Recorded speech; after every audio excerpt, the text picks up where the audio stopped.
কারখানায় কাজে যাচ্ছ না? এদিকে বেলা তো আর কম হলো না। বেশি বেলা হয়ে গেলে তো আর কারখানার কাজে প্রবেশ করতে পারবে না। না গো গিন্নি, আজকে শরীরটা খুব ব্যথা করছে। কাল কিছু মালামাল শরীরের উপর পড়ে গিয়েছিল, তাই শরীরের বিভিন্ন জায়গায় খুব ব্যথা করছে। ভাবছি আজকে আর কাজে যাব না। বলো কি?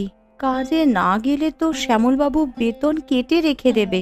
এমনিতেই মাস শেষে তুমি যে কটা টাকা পাও তা দিয়ে ঠিক মতন সংসার চলে না। আজকে শরীরটা বেশ অসুস্থ লাগছে, তাই আজকে আর কোনোভাবেই কাজে যেতে পারবো না গো।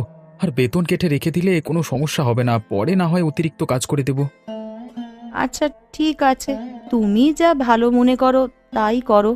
আর একটা কথা শোনো, বলি বেশি খারাপ লাগলে শরীর বলো না, তাহলে ডাক্তার মশাইকে ডেকে নিয়ে আসি। না না গিন্নি, অতটাও খারাপ লাগছে না। তাছাড়া ডাক্তার দেখালে তো আবার অনেকগুলো টাকা খরচ হবে। ডাক্তার লাগবে না, মনে হচ্ছে একটু লেবুর শরবত খেলে ভালো লাগতো। লেবু শরবত খাবে? আচ্ছা ঠিক আছে, আমি এখনই পাশের গ্রাম থেকে লেবু নিয়ে আসছি। আচ্ছা যাও, তাড়াতাড়ি এসো। হ্যাঁ, আমার কিন্তু নদীর পাড়ের এই একলা বাড়িতে থাকতে একদমই ভালো লাগে না। তোমার নদীর পাড়ের বাড়িতে ভালো না লাগলেও আমার কিন্তু অনেক ভালো লাগে। আমি এবার তাহলে গেলাম।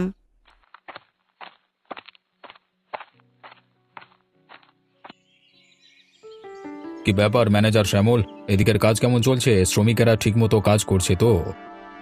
আগে হ্যাঁ বাবু, শ্রমিকেরা সবাই ঠিকঠাক মতোই কাজ করছে। এদিকের কাজ নিয়ে আপনি কোনো চিন্তাই করবেন না। যেহেতু আমার হাতে এদিকটার দায়িত্ব আছে তো সেহেতু সব কাজ আমি নিজ দায়িত্বেই করাবো। হে হে। তাই যেন হয় শ্যামল। আরে কি, আশেপাশে কমলকে যে ঠিক দেখতে পাচ্ছি না। কমল কি আজকে কারখানায় আসেনি নাকি শ্যামল? আগে না বাবু, এই কমল বেটা মাঝে মধ্যে কাজে ফাঁকি দেয়। হ্যাঁ, কখনোই কমল কাজে ঠিকঠাক মতো তেমন একটা আসে না। বলো কি শ্যামল, কিন্তু আমি তো দেখি কমলের হাজিরা খাতায় ওর উপস্থিতি তোমার থেকেও বেশি। এমনকি যেদিন তুমি কাজে আসা বন্ধ করে দাও সেদিনও দেখি কমল ঠিক কাজে চলে আসে, কিন্তু আজ হঠাৎ ও কাজে আসলো না কেন? আগে না বাবু, হ্যাঁ সে কথা তো আর আমি বলতে পারবো না। তবে খোঁজ নিয়ে জানতে পারলে আপনাকে আমি অবশ্যই জানাবো। হ্যাঁ শ্যামল, তাই করো। দেখো, আমার কারখানায় কোনো লোকের যেন অসুবিধে না হয়। যদি কেউ বিপদে পড়ে তাহলে অবশ্যই আমাকে জানাবে। যতটা পারা যায় আমি তাকে সাহায্য করব।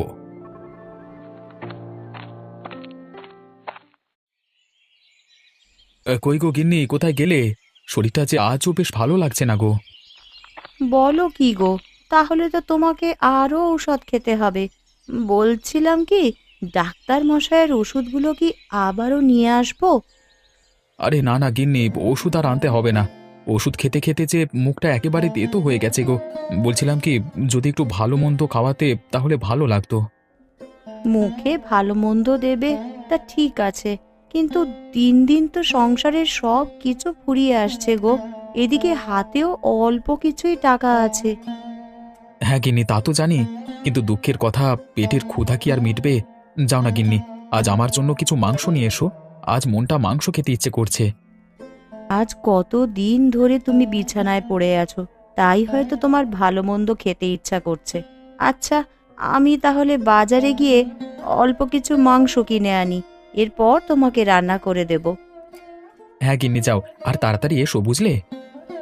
আচ্ছা বাবা, ঠিক আছে, ও নিয়ে তুমি কোনো চিন্তা করো না, আমি তাড়াতাড়ি ফিরে আসবো।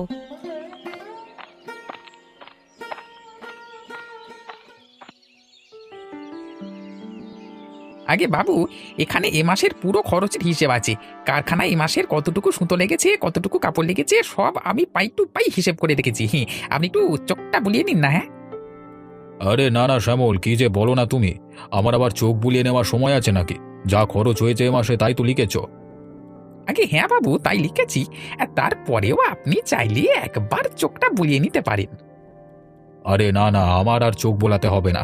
আমি জানি তুমি নিশ্চয়ই আমার কোম্পানির জন্য অনেক পরিশ্রম করো। আগে হ্যাঁ বাবু, আপনার কোম্পানি মানে তো আমারও কোম্পানি। আর একটা কথা শোনো শ্যামল, এ মাসে কিন্তু খুব কম টাকা লাভ করেছি।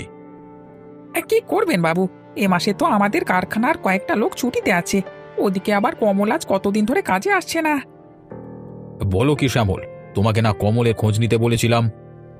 আগে হ্যাঁ বাবু, খোঁজ তো নিয়েছিলাম, তবে টাকার বিষয় কি আর কথা হয় বলেন? কি বলছো কি? টাকার বিষয় মানে?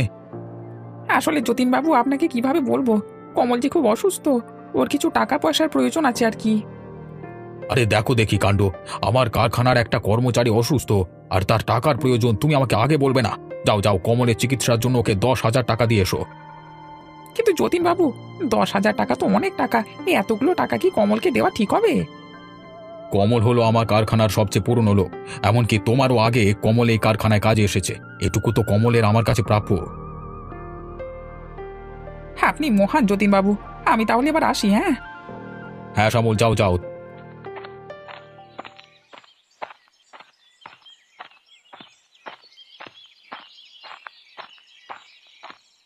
মামা, মামি, আরে কোথায় তোমরা?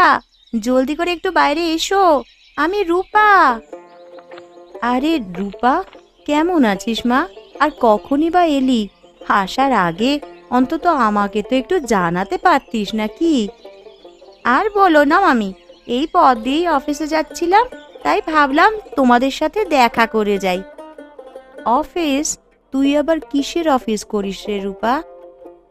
আর বলো না মামি, মামা যে কারখানায় কাজ করে না, আমি সেই কারখানায় আজ কয়েকদিন হলো হিসেব রক্ষক হিসেবে জয়েন করেছি। তা অফিসে জানতে পারলাম মামা নাকি খুবই অসুস্থ, তাই সোজা তোমাদের দেখতে চলে এলাম।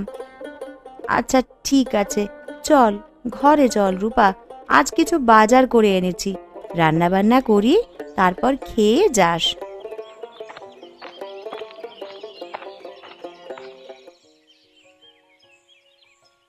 তা মামা, এবার বলো তো, তুমি আজ কতদিন ধরে অসুস্থ? কতদিন ধরে অসুস্থ সেটা তো ঠিকমতো বলতে পারবো না রূপামা। রূপা, তোর মামা তো প্রায় 15-20 দিন ধরে অসুস্থ রে। বলো কি মামি, তুমি মামাকে ভালো একটা ডাক্তার দেখাওনি কেন? ডাক্তার দেখাবো কি করে রূপা?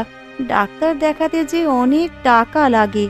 গ্রামের ডাক্তার মশাইকে দিয়ে কিছু ওষুধ নিয়ে খাইয়েছিলাম, কিন্তু তোর মামা এখন সেই ওষুধও খেতে চাচ্ছে না, বলে ওষুধ খেলে নাকি টাকা খরচ হবে। আচ্ছা মামি, আমাদের কারখানা থেকে যে মামাকে 10,000 টাকা দিয়েছে, সব টাকা কি শেষ করে ফেলেছো? 10,000 টাকা? 10,000 টাকা আবার আমাকে কবে দিল রূপা? কি সব বলছিস রূপা? আমাদের আবার কে 10,000 টাকা দেবে? 10,000 টাকা দিলে তো তোর মামাকে আমি খুব ভালো একটা ডাক্তার দেখাতে পারতাম। এইসব তোমরা কি বলছো মামি? আমাদের কারখানার মালিক যতীন বাবু, তিনি তো মামাকে 10,000 টাকা দিয়েছেন। হিসাব রক্ষক হিসেবে সেই তথ্য আমি কারখানার হিসেবের খাতায়ও লিখে রেখেছি। কিন্তু আমরা কোনো টাকা পাইনি রূপা, আর আমাদের কেউ এসে টাকাও দিয়ে যায়নি। হ্যাঁ রে রূপা, আমরা কোনো টাকা পয়সা পাইনি। এমনকি যে কোম্পানির জন্যে প্রায় 20 বছর ধরে তোর মামা খাটছে, সেই কোম্পানি থেকে কেউ আমাদের একবার দেখতেও আসেনি। এসব তোমরা কি বলছো মামি? তোমাদের তো কারখানা থেকে লোক এসে দেখে গিয়েছিল, আর তারাই তো যতীন বাবুকে বলেছে মামার চিকিৎসার জন্য নাকি 10,000 টাকা লাগবে। এসব তুই কি বলছিস? আমরা তো কিছুই বুঝতে পারছি না রে। এতগুলো টাকা তবে কোথায় গেল? থাক মামি, তোমাদের আর কিছু বুঝতে হবে না। যা বোঝার আমি সবই বুঝে গেছি। তোমরা বাড়িতেই থাকো, আমি এখনই যতীন বাবুর সাথে গিয়ে কথা বলছি। রূপা মা, তুই যতীন বাবুর সাথে কথা বললে আমাকেও তোর সঙ্গে নিয়ে চল, আমিও তার সাথে কথা বলবো। তোর মামারও একটা কথা বলার ছিল যতীন বাবুকে, অসুস্থ হয়ে যাওয়ার কারণে আর বলতে পারেনি। আচ্ছা ঠিক আছে মামি, চলো তাহলে।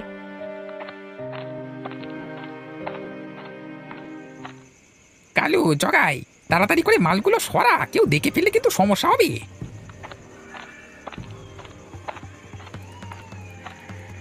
কি যে বলো না শ্যামলদা, আপনি থাকতে আবার কি সমস্যা? হ্যাঁ, এর আগেও তো একটা লোক দেখে ফেলেছিল, কি যেন নাম। তার নাম কমল। এই কমল বেটাকে ধরে তো ইচ্ছে মতো টাইট দিয়েছি। এরপর থেকে ওকে কারখানায়ও কাজে আসতে দেখি না। ও আর কখনোই কাজে আসবে না রে। এই জগাই, কালু, কমলকে বলে দিয়েছি, ও যদি আবারও কাজে আসে তাহলে এই কারখানা থেকে আমি যত মাল চুরি করি সবকিছু ওর উপর চাপিয়ে দেবো। সেই ভয় তো বেটা আর কারখানা আসে না। অনেক হয়েছে কথা, এখন থাম দেখি। বেশি কথা না বলে মালগুলো সরিয়ে শহরে গিয়ে বিক্রি করে আয়। এই শোন, আমরা যে কারখানায় মাল চুরি করে বিক্রি করছি এটা কিন্তু যতীনবাবু কিছুতেই জানতে না পারে। কি যে বলো না শ্যামলদা, আজ আমরা কয়েক মাস ধরে মাল চুরি করছি, এতদিন যতীনবাবু জানতে পারলো না, তার মানে কখনোই জানতে পারবে না। হ্যাঁ, তাই যেন হয়, তাই যেন হয়। তারপরেও আমাদের চোখ কান খোলা রাখতে হবে। এই মনে রাখিস, এই কারখানায় কাজ করে যে কটা টাকা পাই তার থেকে তো বেশি মাল চুরি করে পাই।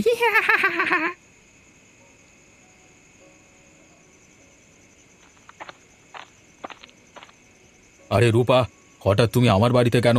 তাছাড়া কারখানা তো সেই কখন বন্ধ হয়েছে। যতীনবাবু, কারখানার বিষয়ে আপনার সাথে জরুরি একটা কথা বলতে এসেছি। হ্যাঁ রূপা, কি বলবে বলো।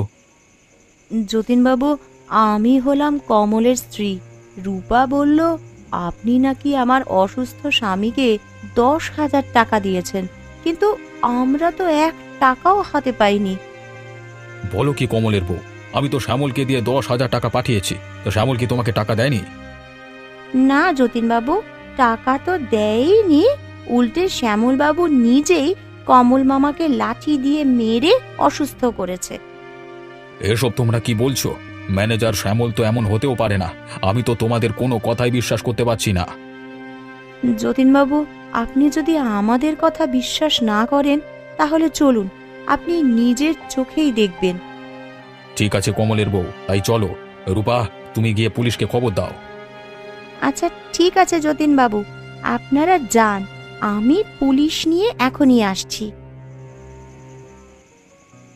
এই কালু, জগাই, এই জলদি জলদি করে মালগুলো সরা। আর তোরা মাল চুরি করতে তো অনেক দেরি করে ফেলেছিস। আর শ্যামলদা, তুমি এত ভয় পেও না তো, আর দেখো তোমার কিচ্ছুটি হবে না। আরে ও সময় কারখানায় একটা পাখিও আসবে না, বুঝলে? এই জগাই, জানিস না চোরের মন হলো পুলিশ পুলিশ। শ্যামলদা মনে হয় সেই ভয় থাকে।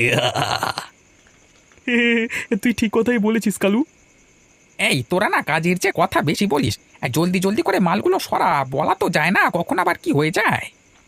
কি ব্যাপার শ্যামল, তোমার কাজে কি এখনো ছুটি হয়নি, নাকি সারা রাতি কাজ করবে?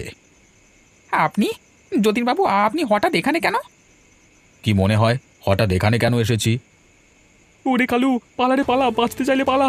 এই যে স্বয়ং কারখানার মালিক, ওরে পালারে কালু, বাঁচতে চাইলে এখনই পালা।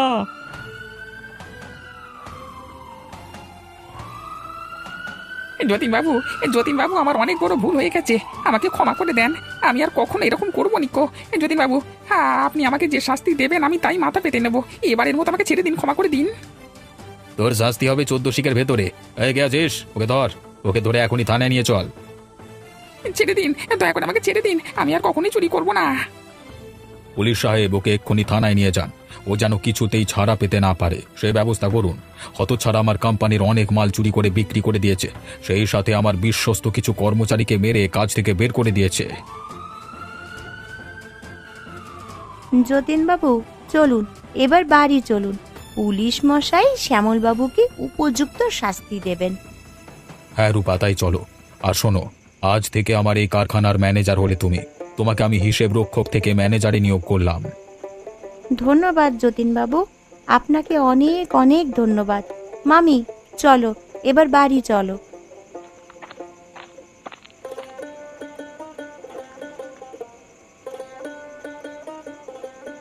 ওহ মামি, তোমার হাতের মাংস রান্নার তুলনাই হয় না। মাংস রান্নাটা খুব মজার হয়েছে। হ্যাঁ রে কমল, তোর বউয়ের হাতের রান্নায় জাদু আছে বলতেই হয়। আজ খুব পেট ভরে মাংস খাচ্ছি। খান যতীনবাবু, খান, বেশি বেশি করে খান। এই প্রথম আপনি আমার বাড়িতে এসেছেন, তাই খাবার সময় কোনো রকম লজ্জা করবেন না। হ্যাঁ যতীনবাবু, মনে করবেন এটা আপনার নিজেরই বাড়ি।